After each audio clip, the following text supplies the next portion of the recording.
Shri Krishna my YouTube family, welcome to my channel. मैं महाकाल की दीवानी आप सभी को भी महाकाल का दीवाना बनाने आई और आज मैं आप सभी के लिए लाई हूँ श्रीमद् भागवत गीता का 15वां अध्याय श्लोक 1 से 20। तो वीडियो को ध्यान से सुनिएगा बिना स्किप करके। और अगर आप मेरे चैनल पे नए हैं तो मेरे चैनल को बेल आइकन प्रेस करके सब्सक्राइब कर लीजिए ताकि नेक्स्ट वीडियो की नोटिफिकेशन आपको मिलती रहे। Okay everyone, let's start. अध्याय 15 पुरुषोत्तम योग, संसार रूपी वृक्ष का वर्णन। श्री भगवानुवाच। 1 उधर्व मूल मध शाख मश्वतंतम प्राहुर व्ययम छंदांशी यस्य पराणी यस्तम वेद स वेदवित। इसका अर्थ है, श्री भगवान ने कहा, हे अर्जुन, इस संसार को अविनाशी वृक्ष कहा गया है जिसकी जड़ें ऊपर की ओर है और शाखाएं नीचे की ओर, तथा इस वृक्ष के पत्ते वैदिक स्तोत्र है। जो इस अविनाशी वृक्ष को जानता है वही वेदों का जानकार है। 2 अधशच्चोधर्व प्रसृतास्तस्य शाखा गुण प्रवृद्धा विषय प्रवालः अधशच मूलान्यनुसंततानि कर्मानुबंधिनी मनुष्य लोके। इसका अर्थ है, संसार रूपी वृक्ष की समस्त योनियां रूपी शाखाएं नीचे और ऊपर सभी ओर फैली हुई हैं। इस वृक्ष की शाखाएं प्रकृति के तीनों गुणों द्वारा विकसित होती हैं। इस वृक्ष की इंद्रिय विषय रूपी कोंपले हैं। इस वृक्ष की जड़ों का विस्तार नीचे की और भी होता है, जो कि सकाम कर्म रूप से मनुष्यों के लिए फल रूपी बंधन उत्पन्न करती है। 3 न रूप मत्स्य तथोपल भयते नान्तो न चार्दीर्ण च संप्रतिष्ठा अश्वत्थमेनं सुविरूढ़मूल मशंग शस्त्रेण धुरेण छीत्वा। इसका अर्थ है, इस संसार रूपी वृक्ष के वास्तविक स्वरूप का अनुभव इस जगत में नहीं किया जा सकता है, क्योंकि न तो इसका आदि है और न ही इसका अंत है और न ही इसका कोई आधार ही है। अत्यंत दृढ़ता से स्थित इस वृक्ष को केवल वैराग्य रूपी हथियार के द्वारा ही काटा जा सकता है। 4 ततः पदम तत्परिमार्गितव्यं यस्मिन् गता न निर्वर्तन्ति भूयः तमेव चांगम पुरुषं प्रपद्येत यतः प्रवृत्तिः प्रसृता पुराणी। इसका अर्थ है, वैराग्य रूपी हथियार से काटने के बाद मनुष्य को उस परम लक्ष्य परमात्मा के मार्ग की खोज करनी चाहिए। जिस मार्ग पर पहुंचा हुआ मनुष्य इस संसार में फिर कभी वापस नहीं लौटता है।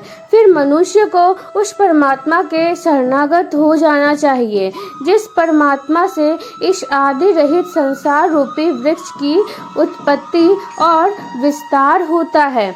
5 निर्माण मोहा जित संगम दोषा अध्यात्मान्यत्या विनिवृत्त कामः द्वंद्वे विमुक्ता सुख दुख खसंगेच्छत्य मूढ़ा पदमव्ययम् तथा। इसका अर्थ है, जो मनुष्य मान प्रतिष्ठा और मोह से मुक्त है तथा जिसने सांसारिक विषयों में लिप्त मनुष्यों की संगति को त्याग दिया है, जो निरंतर परमात्मा स्वरूप में स्थित रहता है, जिसकी सांसारिक कामनाएं पूर्ण रूप से समाप्त हो चुकी है और जिसका सुख दुख नाम का भेद समाप्त हो गया है, ऐसा मोह से मुक्त हुआ मनुष्य उस अविनाशी परम पद परम धाम को प्राप्त करता है।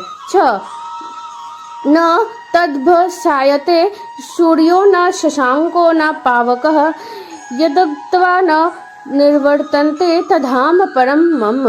इसका अर्थ है, उस परम धाम को ना तो सूर्य प्रकाशित करता है, न चंद्रमा प्रकाशित करता है और न ही अग्नि प्रकाशित करती है। जहाँ पहुंचकर कोई भी मनुष्य इस संसार में वापस नहीं आता है, वही मेरा परम धाम है। जीव और आत्मा का वर्णन। श्री भगवानुवाच। 7 ममेवांशो जीवलोके जीवभूतः सनातनः मनः षष्ठानीन्द्रियाणि प्रकृतिस्थानि कर्षति इसका अर्थ है हे अर्जुन, संसार में प्रत्येक शरीर में स्थित जीवात्मा मेरा ही सनातन अंश है, जो कि मन सहित 6 इंद्रियों के द्वारा प्रकृति के अधीन होकर कार्य करता है। 8 शरीरम यद वा पनोति यच्चा पयुत्कर्मामतीश्वरः गृहीत्वेतानि शयाति वायुगंधानिवाशयात्। इसका अर्थ है शरीर का स्वामी जीवात्मा 6 इंद्रियों के कार्यों को संस्कार रूप में ग्रहण करके एक शरीर का त्याग करके दूसरे शरीर में उसी प्रकार चला जाता है जिस प्रकार वायु गंध को एक स्थान से ग्रहण करके दूसरे स्थान में ले जाती है। 9 श्रोत्रम चक्षु स्पर्शनम च रसनम घ्राणमेव च अधिष्ठाय मनश्चायम विषयानुपसेवते। इसका अर्थ है इस प्रकार दूसरे शरीर में स्थित होकर जीवात्मा कान, आँख, त्वचा, जीभ, नाक और मन की सहायता से ही विषयों का भोग करता है। 10 उत्क्रामांतम स्थितम वापि भुजंजान वा गुणान्वितम विमूढ़ा नानुपश्यन्ति पश्यन्ति ज्ञान चक्षुषः। इसका अर्थ है जीवात्मा शरीर का किस प्रकार त्याग कर सकती है, किस प्रकार शरीर में स्थित रहती है और किस प्रकार प्रकृति के गुणों के अधीन होकर विषयों का भोग करती है। मूर्ख मनुष्य कभी भी इस प्रक्रिया को नहीं देख पाते हैं। केवल वही मनुष्य देख पाते हैं जिनकी आंखें ज्ञान के प्रकाश से प्रकाशित हो गई है। 11 यतन्तो योगिन शेचनम पश्यन्तयानतमन्यवस्थितं यतन्तोपयकृतात्मानो नैनम पश्यन्तयचेतसः। इसका अर्थ है योग के अभ्यास में प्रयत्नशील मनुष्य ही अपने हृदय में स्थित इस आत्मा को देख सकते हैं, किंतु जो मनुष्य योग के अभ्यास में नहीं लगे हैं ऐसे अज्ञानी प्रयत्न करते रहने पर भी इस आत्मा को नहीं देख पाते हैं। जगत में परमात्मा की स्थिति का वर्णन। 12 यदादित्यगन्तं तेजो जगद्भासयते खिलं यच्चन्द्रमासि यच्चांगनो तत्तेजो विधि मामकम्। इसका अर्थ है हे अर्जुन, जो प्रकाश सूर्य में स्थित है जिससे समस्त संसार प्रकाशित होता है, जो प्रकाश चंद्रमा में स्थित है और जो प्रकाश अग्नि में स्थित है, उस प्रकाश को तू मुझ में ही उत्पन्न समझ। 13 गामाविश्य च भूतानि धारयाम्यहं मोजसा पूष्णामि चौषधिः सर्वाः सोमो भूत्वा रसात्मकः।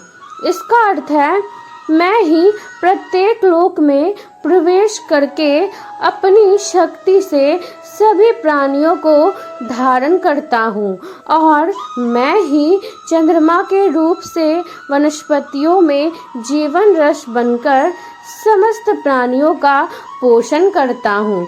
14 अहम वैश्वानरो भूत्वा प्राणिनां देहमाश्रितः प्राणापान समायुक्तः पचामयन् चतुर्विधम्।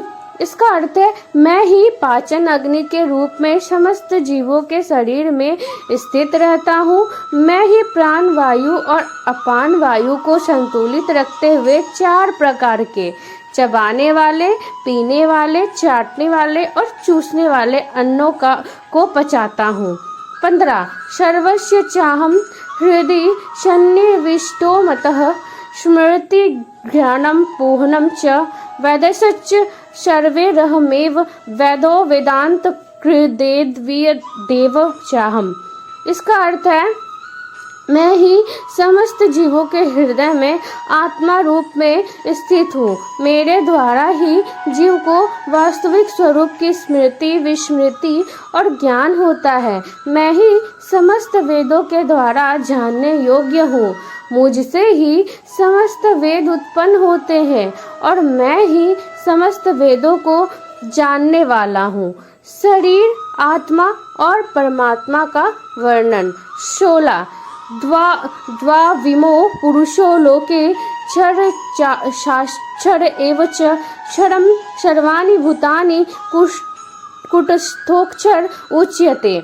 इसका अर्थ है, हे अर्जुन, संसार में दो प्रकार के ही जीव होते हैं, एक नाशवान क्षर और दूसरे अविनाशी अक्षर। इनमें समस्त जीवों के शरीर तो नाशवान होते हैं और समस्त जीवों की आत्मा को अविनाशी कहा जाता है। 17 उत्तम पुरुषस्त्वन्य परमात्मेव तयोदाहृतयो लोकत्रयमाश्वीय विभत्र व्यय ईश्वरः। इसका अर्थ है, परंतु इन दोनों के अतिरिक्त एक श्रेष्ठ पुरुष है जिसे परमात्मा कहा जाता है। वह अविनाशी भगवान तीनों लोकों में प्रवेश करके सभी प्राणियों का भरण पोषण करता है। 18 यस्मात्तक्षर मत्तितो हम अक्षारदपि चोक्तमः अतोऽस्मि लोके वेदे च प्रतिह पुरुषोत्तमः। इसका अर्थ है, क्योंकि मैं ही क्षर और अक्षर दोनों से परे स्थित सर्वोत्तम हूँ, इसलिए संसार में तथा वेदों में पुरुषोत्तम रूप में विख्यात हूँ। 19 यो मामेवमूढ़ो जानाति पुरुषोत्तमं स सर्वविद्भजति मां सर्वभावेन भारत। इसका अर्थ है, हे भरतवंशी अर्जुन, जो मनुष्य इस प्रकार मुझको संशय रहित होकर भगवान रूप से जानता है, वह मनुष्य मुझे ही सब कुछ जानकर सभी प्रकार से मेरी ही भक्ति करता है। 20 इति गुह्यतमं शास्त्रमिदमुक्तं मया नघ एतद् बुद्ध्वा बुद्धिमानस्यात् कृतकृतिश्च भारत। इसका अर्थ है, हे निष्पाप अर्जुन, इस प्रकार यह शास्त्रों का अति गोपनीय रहस्य मेरे द्वारा कहा गया है। हे भरतवंशी, जो मनुष्य इस परम ज्ञान को इसी प्रकार से समझता है, वह बुद्धिमान हो जाता है और उसके सभी प्रयत्न पूर्ण हो जाते हैं। ओम तत्सदिति श्रीमद्भगवद्गीतासूपनिषत्सु ब्रह्म विद्यायां योगशास्त्रे श्री कृष्ण अर्जुन संवादे पुरुषोत्तम योगो नाम 15 अध्यायः। इस प्रकार उपनिषद ब्रह्म विद्या तथा योग शास्त्र रूप श्रीमद् भगवद गीता के श्री कृष्ण अर्जुन संवाद में पुरुषोत्तम योग नाम का 15वां अध्याय संपूर्ण हुआ। हरि ओम तत्सत। ओके एवरीवन, खुश रहिए, मस्त रहिए और अपने अपने लाइफ में व्यस्त रहिए। और हाँ, वीडियो पसंद आए तो लाइक शेयर कमेंट्स करना ना भूलें।